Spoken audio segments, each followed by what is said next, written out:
ఒంగోలులో జరిగిన ఉమ్మడి ప్రకాశం జిల్లా ఆర్యవైశ్యుల ఆత్మీయ సమావేశంలో పాల్గొన్న మాజీ మంత్రి వెల్లంపల్లి శ్రీనివాసరావు మీడియాతో మాట్లాడుతూ గత వైసీపీ ప్రభుత్వంలో వైఎస్ జగన్ ఆర్యవైశ్యులకు తగిన ప్రాధాన్యం కల్పించి వివిధ పదవులు ఇచ్చి గౌరవించారని పేర్కొన్నారు. ప్రస్తుతం అధికారంలో ఉన్న కూటమి ప్రభుత్వం మాత్రం ఆర్యవైశ్యులకు తగిన గుర్తింపు ఇవ్వకపోగా వారిపై జరుగుతున్న దాడులను అరికట్టడంలో కూడా విఫలమైంది అంటూ విమర్శించారు. గత 2 ఏళ్లలో రాష్ట్రంలో ఆర్యవైశ్యులు అనేక ఇబ్బందులు ఎదుర్కొంటున్నారని, రాష్ట్రంలో శాంతి భద్రతల పరిస్థితి పూర్తిగా క్షీణించిందని ఆరోపించారు. ప్రజాస్వామ్య పాలనకు బదులుగా రెడ్ బుక్ రాజ్యాంగం అమలవుతుందని వ్యాఖ్యానించారు. పోలీసులు శాంతి భద్రతల పరిరక్షణ కంటే వైఎస్ఆర్ కాంగ్రెస్ పార్టీ నాయకులను వేధించడంపైనే దృష్టి పెట్టారు అంటూ ఆయన విమర్శించారు. వచ్చే ఎన్నికల్లో వైఎస్ జగన్మోహన్ రెడ్డి మళ్లీ ముఖ్యమంత్రి అవడం ఖాయమని, ప్రస్తుతం ఇబ్బందులకు గురిచేస్తున్న వారందరికీ జగన్ 2.0 ఎలా ఉంటుందో తెలుస్తుందని వెల్లంపల్లి శ్రీనివాసరావు వ్యాఖ్యానించారు. ఆర్యవైశ్యులపై దాడులు చెయ్యాలి అంటే భయపడే పరిస్థితి రావాలి అని, అందుకు వైఎస్ఆర్ కాంగ్రెస్ పార్టీ ఎల్లప్పుడూ ఆర్యవైశ్యులకు అండగా నిలుస్తుందని ఆయన స్పష్టం చేశారు.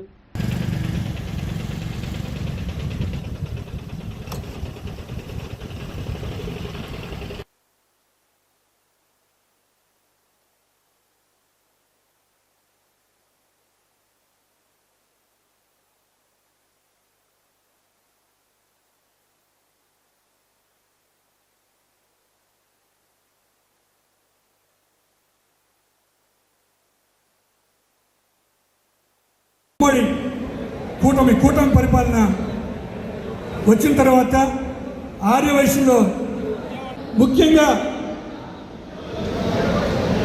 రోడ్డు మీద పడేసి ఆర్యవైశ్యులు తంతున్నా కానీ ఈ కూటమి ప్రభుత్వం మాట్లాడే పరిస్థితి లేదు. ఆ పవన్ కళ్యాణ్ గారు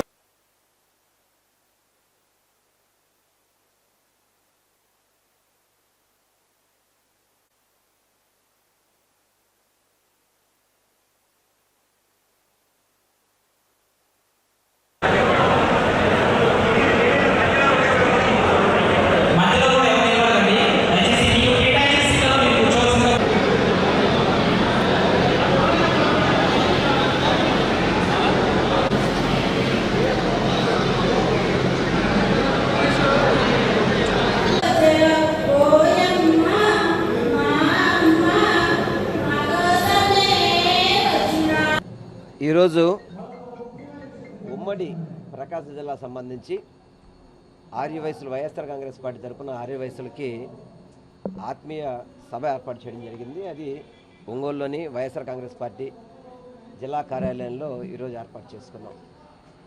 అందరూ కూడా అన్న రాంబాబు గారు, అదేవిధంగా రాష్ట్రంలో ఉన్న ముఖ్య నాయకులు కావచ్చు, అదేవిధంగా ఉమ్మడి ప్రకాశం జిల్లాకు సంబంధించి ఆర్యవైశ్య నాయకులందరూ కూడా రావడం జరిగింది.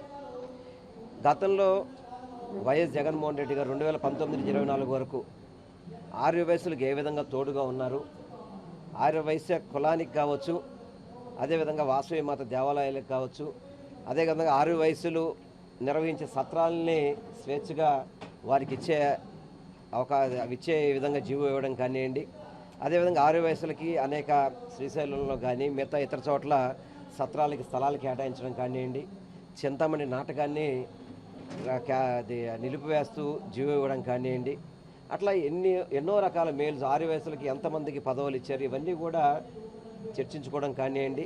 ఈ కూటమి ప్రభుత్వం వచ్చాక ఆర్యవైశ్యులకు పదవులు కానీ ఆర్యవైశ్యులకి మేలు చేయడం కానీ పక్కన పెట్టేసి పూర్తిగా కూడా ఆర్యవైశ్యుల మీద దాడులు చేసే విధంగా దాదాపు సుమారుగా 20 నుంచి 25 మంది వరకు ఆర్యవైశ్యుల మీద మన SC/ST కేసులు పెట్టడం కానివ్వండి. ఇదే జిల్లాకు సంబంధించి పొదిలి ఎవరైతే సతీష్ అని చెప్పని ఒక వ్యాపారస్తుడు ఉన్నాడో, ఆ వ్యాపారస్తుడిని స్థానిక SI ఏ విధంగా అతన్ని స్టేషన్ తీసుకెళ్ళి చితకబాది మా అబ్బాయిని ఎందుకు స్టేషన్ తీసుకెళ్లారని చెప్పని ప్రశ్నించిన తండ్రిని కూడా కొట్టి ఇబ్బంది పెడితే అతని మీద కనీసం SI మీద కేసు కట్టకుండా చర్యలు తీసుకోకుండా ఒక 10 రోజులు VRలో పెట్టి మళ్ళీ మార్కాపురానికి అతన్ని పోస్టింగ్ చేశారంటే ఆర్యవైశ్యులకి కొట్టినందుకు అతనికి ప్రమోషన్ ఇచ్చారన్నమాట అతనికి. అదేవిధంగా ఇది ఒక్కటే కాదు, చీరాలు కట్టడం కానీ, చీరాల్లో ఒక చిరు వ్యాపారి రోజువారీ వడ్డీలతో ఇబ్బంది పడుతూ తెలుగుదేశం పార్టీ నాయకులు కొంతమంది నన్ను వేధిస్తున్నారు, కాల్ మనీ పేరుతో వడ్డీలు బాగా వసూలు చేశారు, అని చెప్పని అతను మరణ వాంగ్మూలం ఇచ్చినప్పటికీ కూడా ఈ రోజుకి కూడా అతను చెప్పిన పేర్ల మీద కేసు పెట్టిన పరిస్థితి లేదు. అదేవిధంగా ఎవరైనా సరే మన పార్టీ మన కూటమి నాయకుల్ని ప్రశ్నిస్తే చాలు అటువంటి ఆర్యవైశ్యుల మీద అనేక మంది మీద ఎస్సీ ఎస్టీ కేసులు, అది తెలుగుదేశంలో పనిచేస్తున్న ఆర్యవైశ్యుల మీద కూడా మీరు కావలి ప్రాంతంలో కావల్లో చూసుకుంటే కనుక మార్కెట్ డైరెక్టర్గా అతను చేస్తున్నాడు. అతను ఏ విధంగా రోడ్డు మీద చితకబాది పడేసారు చూశారు మీరు. అట్లా దాడులు అనేది ఆర్యవైశ్యుల మీద భౌతిక దాడులు కావచ్చు, వ్యాపారస్తుల మీద అధికారుల దాడులు కావచ్చు, ప్రతి ఒక్కటి కూడా పెరిగిపోయిన పరిస్థితి. ఆర్యవైశ్యులు ఈరోజు స్వేచ్ఛగా వ్యాపారం చేయలేని పరిస్థితిలో ఈరోజు ఆర్యవైశ్యులు ఉన్నారు. ఈరోజు వాళ్ళందరికీ కూడా భద్రత కల్పించే విధంగా, వాళ్ళందరికీ భరోసా కల్పించే విధంగా మొన్న రాష్ట్ర వ్యాప్తంగా వైఎస్ఆర్ కాంగ్రెస్ పార్టీ కార్యాలయంలో మీటింగ్ ఏర్పాటు చేసుకుని ఈరోజు మొట్టమొదటిగా ఉమ్మడి ప్రకాశం జిల్లా నుంచి ప్రారంభించాం ఈరోజు ఈ మీటింగ్స్. ఆర్యవైశ్యులకి తోడుగా వైఎస్ఆర్ కాంగ్రెస్ పార్టీ ఉంటుంది, మీరు ఎవ్వరికీ భయపడాల్సిన పని లేదు అని చెప్పని ఒక మెసేజ్ ఇచ్చే విధంగా, వాళ్ళకి ధైర్యం చెప్పే విధంగా, వాళ్ళని ప్రోత్సహించే విధంగా కార్యక్రమాలు ఏర్పాటు చేస్తున్నాము. తప్పనిసరిగా ఏ ఆర్యవైశ్యుల మీద కానీ ఈ కూటమి ప్రభుత్వం దాడులు చేయాలంటే భయపడే విధంగా మేమందరం కూడా వాళ్ళకి తోడుగా ఉంటామని చెప్పని తెలియపరుచుకుంటూ ఈరోజు కొద్ది రోజులు ముందే అనుకున్నాం ఇక్కడ ఉమ్మడి ప్రకాశం జిల్లా పెడతామని. ఈరోజు ఎంతమంది వచ్చారో చూశారు కదా ఈరోజు జనాలు. ఎందుకంటే ఆర్యవైశ్యులు 2 సంవత్సరాల్లో ఎన్నో వేధింపులకి, వ్యాపారాలు లేక దాడులు జరుగుతుంటే వేధింపులకి ఇబ్బంది పడి వాళ్ళందరూ కూడా ఈరోజు మీరు కూడా చూస్తున్నారు, ఎంతోమంది చెప్తున్నారు ఈరోజు అన్న మా మీద కేసు పెట్టారు, మా మీద కేసు పెట్టారు అనేది. వాళ్ళందరికీ కూడా వైఎస్ఆర్ కాంగ్రెస్ పార్టీ జగన్మోహన్ రెడ్డి గారు అండగా ఉంటారు. అన్ని విధాల్లో కూడా ఆర్యవైశ్యులకి ఈ రానున్న రోజుల్లో కూడా వైఎస్ఆర్ కాంగ్రెస్ పార్టీ తోడుగా ఉంటుందని చెప్పి మీ ద్వారా నేను తెలియపరుచుకుంటున్నాను. మహిళల మీద, మహిళలకి భద్రత లేదు, వ్యాపారస్తులకు భద్రత లేదు, ప్రజానికానికి భద్రత లేదు, కేవలం డబ్బా కొట్టుకోవడానికి తప్ప ఈ కూటమి ప్రభుత్వం దేనికి పనికి రాకుండా ఉంది పరిస్థితి. ఎందుకంటే శాంతి భద్రతలు అనేది ఎవ్వరు కూడా బాగా విఘాతం అయిపోయినాయి. ఆంధ్ర రాష్ట్రంలో శాంతి భద్రత అనేది లేదు. ఇక్కడ రెడ్ బుక్ రాజ్యాంగం నడుస్తుంది. పోలీసులందరూ కూడా వైఎస్ఆర్ కాంగ్రెస్ పార్టీ నాయకుల్ని వేధించాలని చెప్పి ఆలోచిస్తున్నారు తప్ప రాష్ట్రంలో శాంతి భద్రతలను గాలికి వదిలేశారు వీళ్ళందరూ కూడా. ఇవన్నీ కూడా గాడిని పెట్టాల్సిన అవసరం ఉంది. వీళ్ళు కనుక గాడిని పెట్టకపోతే తప్పకుండా జగన్మోహన్ రెడ్డి గారు వచ్చాక తప్పకుండా 2.2 అనేది గ్యారంటీగా చూస్తారు అందరూ కూడా. భీమవరం సభ చూసిన తర్వాత కూటమిలో ఉన్న నాయకులందరికీ కూడా దడ పుట్టేసింది. ఎందుకంటే జగన్మోహన్ రెడ్డి గారు బయటకు వస్తే ఏ విధంగా ఉంటుందో అనేది భీమవరం సభ కావచ్చు, ఆయన ఎక్కడ బయటికి వెళ్ళినా కానీ వేలాది మందిలో ఈరోజు బయటకు వస్తారంటే ఒకటి జనాకర్షణ ఉన్న వ్యక్తి, ప్రజలకి మేలు చేసిన వ్యక్తి. కూటమి ప్రభుత్వం మాయ మాటల్లో ఇది పీఠం ఎక్కినప్పటికీ కూడా ఒక వాగ్దానం నిలబెట్టుకోబోయేటప్పటికీ ప్రజలందరూ కూడా ఈరోజు జగన్మోహన్ రెడ్డి గారి వైపు చూస్తున్నారు. దాన్ని తట్టుకోలేక జగన్మోహన్ రెడ్డి గారు అడిగిన ప్రశ్నలకి సమాధానం చెప్పలేక వ్యక్తిగత దాడులకి, అదేవిధంగా కుటుంబం మీద దాడులు చేయడం, అనేక హననాలు చేయడం ప్రయత్నం చేస్తారు తప్ప జగన్మోహన్ రెడ్డి గారు అడిగిన ప్రశ్నకు ఒకదానికైనా సమాధానం చెప్పగలిగారా? ఆక్వా రైతులు ఇబ్బంది పడుతున్నారు, వాళ్ళకి మేలు చేయండి అని చెప్పడం తప్ప, పొగాకు రైతులు ఇబ్బంది పడుతున్నారు, వాళ్ళకి మేలు చేయమడం తప్ప, మామిడిపై రైతులు ఇబ్బంది పడుతున్నారు, వాళ్ళకి మేలు చేయమడం తప్ప, వీటికి మీరు ఎందుకు స్పందించట్లేదు? మీరు కేంద్రంలో మీరే ఉన్నారు, రాష్ట్రంలో మీరు ఉన్నారు, రైతులకు కనీసం అండగా ఉండే పరిస్థితి లేదా? రైతులు ద్రోహిగా మాత్రం ఈ కూటమి ప్రభుత్వం మిగిలిపోతుంది. అంటే ఇప్పుడు జగన్మోహన్ రెడ్డి గారు బయటకు వస్తే వేలాది మంది జనం వచ్చినప్పుడు కనీసం ఆయనకి మినిమం భద్రత ఇవ్వాల్సిన పరిస్థితి ఉంది.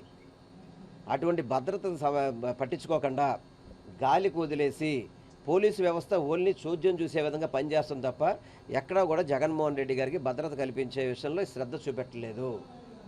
మేము ఒకటే భావిస్తున్నాం, వాళ్ళు భద్రత కల్పిస్తారా మీకే మంచిది, భద్రత కల్పించలేదా ఈరోజు వైఎస్ఆర్సీపీ నాయకులు కానీ ఆంధ్ర రాష్ట్ర ప్రజలందరూ కూడా జగన్మోహన్ రెడ్డి గారికి సైనికులుగా భద్రత కల్పించడానికి మేమందరం కూడా సిద్ధంగా ఉన్నాం. ఆయన మేము కాపాడుకుంటాం. తప్పనిసరిగా ఆయన నాయకత్వం మాకు అవసరం. రేపు రానున్న రోజుల్లో ఆయన ముఖ్యమంత్రి అవ్వాలి, ఈ రాష్ట్రానికి మేలు జరగాలని చెప్పని మాత్రం మేము కోరుకుంటాం. జగన్మోహన్ రెడ్డి గారికి తప్పనిసరిగా ప్రతి ఒక్కళ్ళం కూడా సైనికుల్లాగా ఆయనకి భద్రతగా అండగా ఉండి వారి యొక్క కార్యక్రమాలు విజయవంతం చేసేందుకు మేము కృషి చేస్తాం.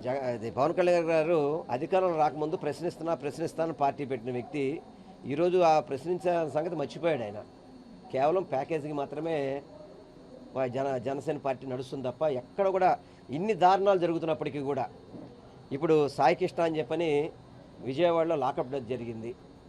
అదేవిధంగా క్రాంతి కుమార్ అని చెప్పని పోలీసులు వేధింపులతో ఆత్మహత్య చేసుకున్నాడు. నిన్న గుంటూరులో ఒక మహిళ మీద ఇబ్బంది జరిగింది. ఇన్ని జరిగినప్పుడు కూడా ఒక్కటి కూడా మాట్లాడితే అర్థం ఏంటి? అంటే అతను ప్రశ్నించడానికి పెట్టిన పార్టీ ప్రశ్నిస్తున్నాడా లేదనేది ఒకసారి ఆత్మ పరిశీలన చేసుకోవాలి. ఎందుకంటే ఎన్నికల ముందు ఒకలాగా మాట్లాడాడు, ఎన్నికలు అయ్యేపాగా ఒకలాగా మాట్లాడుతున్నాడు. పవన్ కళ్యాణ్ అనే వ్యక్తి ఈ రాష్ట్రంలో ప్రశ్నించడానికి కాదు, ఆ జనసేన పార్టీ అంతా కూడా ప్యాకేజీకి అని చెప్పి మాత్రం ప్రతి వాళ్ళకి. ఆరోగ్యమే మహాభాగ్యం అంటారు, కానీ ఆరోగ్యాన్ని నమ్మకంగా కాపాడే స్థానం ఎక్కడ? ఇది ఒంగోలులో మీకు దగ్గరగా మన Venkataramana nursing home private limited. Caring your life 54 ఏళ్ల విశ్వాసంతో ఇది ఒక హాస్పిటల్ కాదు, ఇది ఒక విశ్వాసం. 3 తరాలుగా వేలాది కుటుంబాలను ఆరోగ్యంగా నిలిపిన ఆదరణ.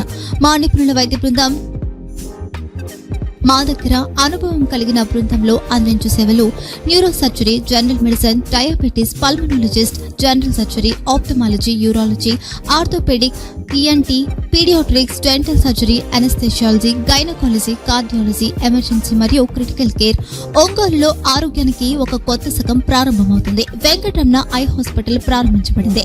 కంటి ఆరోగ్యానికి ప్రత్యేక పరిష్కారంగా ప్రభుత్వ ఉద్యోగులు, రిటైర్డ్ ఉద్యోగులు మరియు వారి కుటుంబ సభ్యుల కోసం ఈహెచ్ఎస్ ద్వారా వైద్యం.